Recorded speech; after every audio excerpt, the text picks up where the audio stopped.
Ver o seguinte, que os times brasileiros na Pênalti Tostão são muito reféns de um jogador que, segundo o Tostão, quase que não tem mais no futebol mundial, que é o meia de ligação. Não tem mais. Não tem mais, mas o Corinthians tem o Luan, vários clubes apostam nesse meia de ligação. E ele falou que um dos segredos do Jorge Jesus é não ter esse meia de ligação. Você não depende de um meia de ligação. Ele tem meias que desempenham várias funções no meio campo. Como ele tem atacantes que desempenham várias funções. Exato. Os dois atacantes, eles não são marcáveis. Por quê? Porque hora está aberto pelo lado direito, hora está aberto pelo lado esquerdo, hora para estar dentro do campo. Então tem variações. Os dois meias que hoje os brasileiros estão usando nesse sistema do 4-2-3-1, faz os dois caras do lado, atrás de lateral, que nem doido. Os dois do Flamengo já não vão atrás do lateral mais, eles vão armar o jogo. Então eles vão para dentro do campo. Olha como é que é a variação. Eles vão para dentro do campo, os dois atacantes se abrem, entendeu? Então são variações que não dá para... É difícil marcar o Flamengo, é muito difícil marcar o Flamengo. E esse negócio do 10, do 8, não adianta procurar mais, que não tem mais. É isso que ele estava falando. O Liverpool não tem esse meia de ligação, ele tem 3 meias, 3 atacantes. Acabou, o 10 não tem mais, mesmo porque também na base não se faz mais. O que o Tostão falou, ele falou, se você não tivesse ainda um jogador hoje como o Rivaldo, o Alex... Tá bom, você aposta nesse meio de ligação, mas não tem mais esse jogador e os times... E não tem mais espaço para esse cara no futebol. Não tem mais. E ainda mais jogador que os 10 sempre foram os pensadores, né? Os mais lentos. Hoje não joga mais. Não dá mais tempo disso. O 10 acabou. O 10 nesse sistema, né? Acabou. Hoje são caras que eles têm que vir marcar no meio campo e tem que atacar, tem que sair para os lados, tem que fazer várias coisas, né? Então, esse 10 que só pega, dá a bola para mim que eu penso. Não, você não vai pensar mais nada não. Porque... E ele traz um exemplo da seleção brasileira, que o melhor momento da seleção brasileira foi quando o Tite escalou 3 meias e 3 atacantes. Quando o Coutinho era um atacante, junto com o Neymar e Gabriel Jesus, e o meio-campo tinha Casemiro, Paulinho e Renato Augusto. Sem aquele meia de ligação que o Tite tentou fazer com o Coutinho na Copa. Mas vai ter que... E na Copa o Coutinho sumiu. Mas o Tite é outro que vai ter que se reinventar em relação à seleção brasileira. Não dá mais. Os times estão marcando muito bem, os times. Os times treinam muito o balanço. Então, às vezes, faz 2 linhas de 4, marcam muito bem. Se não fizer como o Flamengo... A gente tem que citar o Flamengo mesmo, não adianta. Claro que tem. Porque se não fizer que nem o Flamengo, que não joga com 2 caras, joga 2 caras se movimentando, não marca, não dá para marcar. A linha de 4, né? Eu só estou pensando aqui na palestra dos treinadores hoje, eu falo assim, caramba, como é que eu vou marcar? Já vem o Flamengo. Já vem o Flamengo. Como é que eu vou marcar esses caras aqui? Aí ele põe lá na lousa, porque é assim, ele põe 2 e põe mais 2 aqui do lado. Vai quase o Flamengo começou a jogar como há 10 anos se jogava, né? Que é o 2, 2, 2 e 2. Né? Mudou. O Flamengo voltou ao que era antigamente. Assim se jogava, com 2 volantes, 2 meias e 2 atacantes, né? Porque é difícil marcar. Não tem uma marcação. Como é que você vai falar para os 2 zagueiros, você olha, pega os 2, o Gabigol e o Bruno Henrique. Mas como, professor? Eles não estão aqui. Todos se metem. Eles vão para lá, daqui a pouco eles estão lá do lado direito, eles não estão mais aqui, eles estão voltando. Então, vai ter que mudar. Porque os times marcam muito bem. E se não se movimentar, não vai jogar, cara. Então, é uma coisa simples, vai ter que se movimentar, senão não vai jogar. Essa história do Flamengo me lembra, o Muricy chegou a dizer, porque dá a impressão que o Flamengo nem liga para os adversários, né? O time é muito bom, o time é muito, muito bom. Me lembra uma história do Evaristo de Macedo, quando era técnico do Corinthians, numa pré-eleição, uma palestra contra Matonense. Corinthians e Matonense, Campeonato Paulista. E aí ele dando pré-eleição para o time, que tinha o Gamarra, tinha o Rincon, tinha o Marcelinho, o Ricardinho. O Matonense joga assim, na lousa. Matonense joga assado. Olhou para trás, os caras... Um conversando com o outro. Matonense joga assim. Quer saber de uma coisa? Vai lá para dentro e ganha da Matonense. É isso, pré-eleição contra a Matonense. Mas essa situação do Tite... do Flamengo, digamos, pressionar não só os adversários, mas também a seleção brasileira, ela surgiu o ano passado e ela vai ser muito latente esse ano.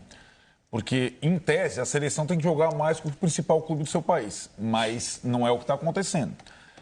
E hoje, a dinâmica, a qualidade dos jogadores do Flamengo me parece até mais simples se você tivesse uma Copa do Mundo amanhã, para jogar amanhã.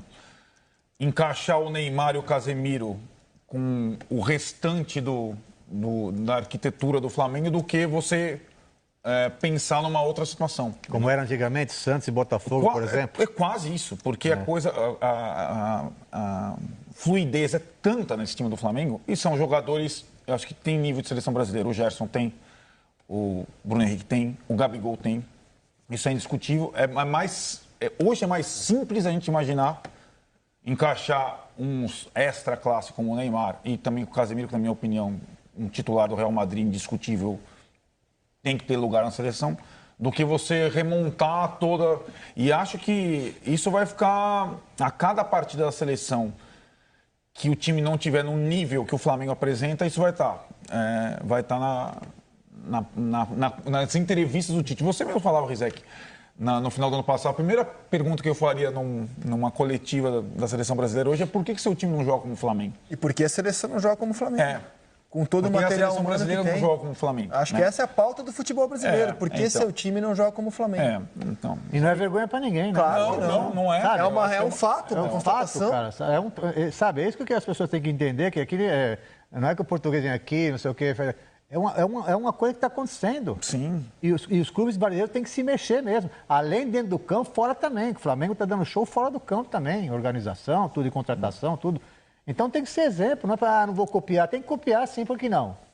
É a seleção brasileira, cara, sabe? E quem sabe o nível do Flamengo, o descolamento do patamar do Flamengo em relação aos outros, não faça nossos times se mexerem para melhorar Claro, também. não, vai melhorar. Porque, os times são igualmente grandes ao Flamengo e precisam pegar o Flamengo. Ou vão aceitar o Flamengo instalar uma supremacia aqui ganhando todo ano o campeonato por pontos corridos. Porque eu consigo ver um time num mata-mata eventualmente eliminar o Flamengo, como fez o Atlético Paranaense.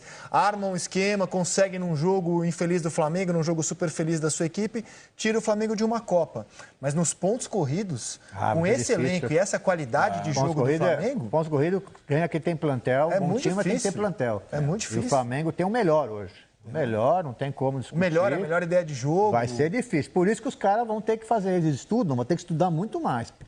O Flamengo está mexendo demais com o futebol brasileiro. Que bom, né? Está mexendo pro bem, né? Sim. Está mexendo pro bem, por coisa boa. Concorrência sempre é bom. Cara. Tá ganhando, tá jogando bem, né? Exato. É gostoso de ver o Flamengo Eu, jogar. pelo menos, se sou dirigente hoje do São Paulo, do Corinthians, do Fluminense, do Grêmio, do Inter, eu estou incomodado. Que isso aí fala, pô, meu time precisa chegar lá. Como é que a gente vai fazer para enfrentar o Flamengo esse ano e ano que vem? Espero que o Flamengo esteja despertando essa pergunta em todos os times grandes do país. O único que pode derrubar o Flamengo esse ano, derrubar entre aspas, é o Tite se convocar todo mundo para a Copa América. Então, tem isso. É o único. Não tô lançando isso, o torcedor do Flamengo que me perdoe, mas acho que é quase uma evidência. E assim, para os mais antigos, os que viram o Flamengo lá do Zico lá atrás, o Flamengo do Zico, o jeito de jogar e aquela... inspirou a seleção brasileira. Eu não vi, eu joguei. O Muricy jogou. Sofri contra ele. Inspirou a seleção brasileira de 82, o Tele. O jeito que o Flamengo jogava. Isso aí. Né? Os dois laterais do Flamengo, que eram o Júnior e o Leandro, sem ponta de ofício, que era comum na época, mas o Flamengo já jogava com o Tita, com o Lico e tal. Inspirou a seleção brasileira de 82. A seleção brasileira de 82 foi inspirada na forma do Flamengo jogar. E pode acontecer de novo, por que não? Não é nenhum demérito, nenhum vexame. Nada. A seleção espanhola não se inspirou no Barcelona para fazer a sua era vencedora? Sim, sem dúvida.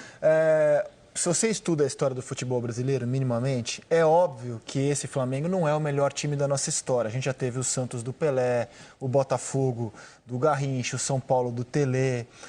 Só que... O próprio Flamengo do Zico. Flamengo do Zico, que era melhor do que esse, sem nenhuma dúvida. Só que esses times tinham uma concorrência. O Santos do Pelé fazia jogos duríssimos com o Palmeiras do Ademir da Guia, foi derrotado pelo Cruzeiro do Tostão, pelo Bahia em 59, eram jogos duros, fez duelos épicos contra o Botafogo do Garrincha. Depois a máquina tricolor nem conseguiu ser campeão brasileiro, teve o Inter do Falcão nos anos 70, tricampeão brasileiro, que também teve grandes adversários. O São Paulo do Telê, que foi campeão brasileiro em 91, da Libertadores em 92 e 93, campeão do mundo em 92 e 93, tinha o Palmeiras da Parmalat como um grande adversário. Hoje, talvez seja a maior diferença de um grande time para os outros, porque eu não estou vendo adversário. O Flamengo do Zico tinha o Atlético Mineiro, do Reinaldo, Cereza e Éder, e Paulo Isidoro, Luizinho. né? Tinha uma concorrência. Tinha o Grêmio, depois de 83. Esse Flamengo, hoje, você não vê adversário para esse Flamengo. Então, longe de dizer que é o melhor time da história, porque não é.